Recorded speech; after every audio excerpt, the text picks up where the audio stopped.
पढ़ रहा है तो आप भी प्राइवेट स्कूल में नाम लिखाइए। अब कहिएगा कि उसको खर्च कहाँ से आएगा, तो उसको खर्च यही प्रशांत किशोर की सरकार देगी। जब इनकी सरकार बनेगी तो जब तक ला सरकारी स्कूल सुधार नहीं होती है तब तक ला प्राइवेट स्कूल में गरीब के भी बच्चा पढ़ेगा, जहाँ बड़का बच्चा पढ़ रहा है। उस पर अनुभव करके देख लीजिए कि सरकारी स्कूल में जाएंगे तो उसको खिचड़ी खिला करके और वहां से चला देते हैं, और प्राइवेट स्कूल में जाते हैं तो पढ़िए चाहे नहीं पढ़िए, बच्चे आपका पढ़े चाहे नहीं पढ़े, उसको डिग्री हासिल हो जाए। अब जब इसी गति से आपकी शिक्षा बिहार में जब मारा गया तो जब बताइए कि शिक्षा नहीं आपके पास है तो ज्ञान कितना हो सकता है। दूसरी बात ये आ रही है कि युवाओं जो पढ़ता है और यहाँ से बाहर कमाने के लिए जाता है, इस पर अभी तक की सरकार कोई संज्ञान नहीं ले रहा है, कुछ आगे की रास्ता नहीं सोच रहा है। प्रशांत जी हमारे जो जन सुराज के जीरोधार हैं, इन्होंने कहा कि इलेक्शन आने से पहले 1 लाख बिहार का युवाओं का हमने रोजगार दे रहे हैं। अभी उसके लिए ट्रेनिंग भी चल रही है पटना में।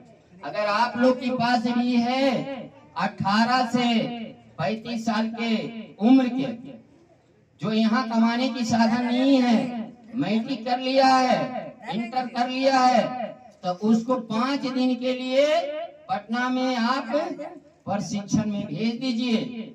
वहाँ न खाने की कमी होगी, सारा व्यवस्था है, खाने की व्यवस्था है, रहने की व्यवस्था है। अगर जिसको आने जाने की किराया भी नहीं है उसके लिए भी व्यवस्था किया जाता है। 5 दिन वहाँ जाइए, ट्रेनिंग लीजिए और 5 दिन के बाद आइए। इसके बाद में आप ये बड़ा मोबाइल देख रहे हैं, हर एक के घर में अभी ये बड़ा मोबाइल मौजूद है। इस पर YouTube जो बच्चे आप पूछिए, बच्चे बतलाएंगे, YouTube है, फेसबुक है, ये सब चलाने के लिए उनको ट्रेनिंग मिलेगा और घर बैठे 10 से 15 हजार 20 हजार रुपया महीना आपका कमाएगा। एक केवल मोबाइल चलाएगा और मोबाइल द्वारा ही उसको घर बैठे पैसा खाता पर आएगा। इसका ट्रेनिंग अभी पटना में चल रही है। ये पलायन रोकने के लिए यही एक रास्ता है। तो आपका बच्चा अगर कोई है पढ़ा लिखा, वैसा चाह रहा है कि हम भी ट्रेनिंग लें और ट्रेनिंग ले करके घर बैठे कोई रोजगार करें, तो रोजगार में आपका यूट्यूब जो होता है, फेसबुक वगैरह होता है, जिस पर प्रचार चलती है, वो प्रचार वाला आपका ट्रेनिंग वहाँ मिलेगा। घर पर आके आप प्रचार कीजिए, आपके घर पर खाता पर पैसा आते रहेगा।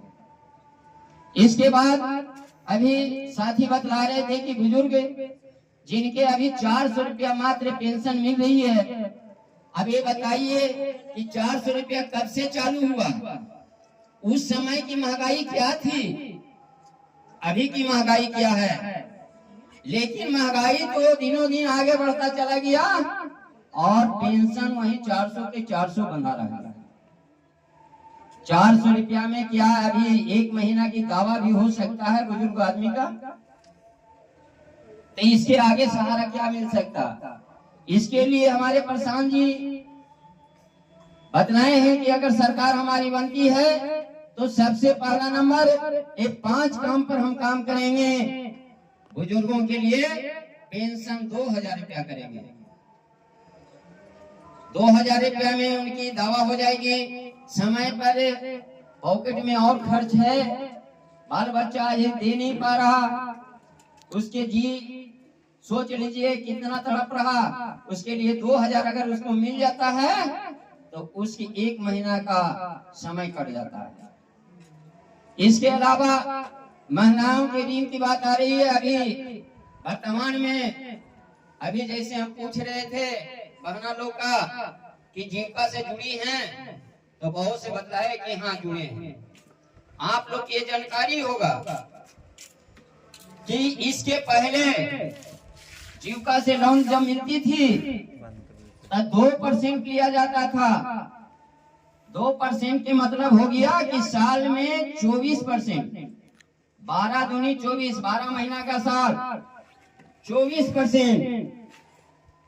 अब 24% के बाद में जब देखे मुख्यमंत्री कि भाई ये चलने वाला नहीं है, तो घट के आ गए 1% यानी 12% पर। कब आए कि जब ये प्रशांत जी आवाज उठाए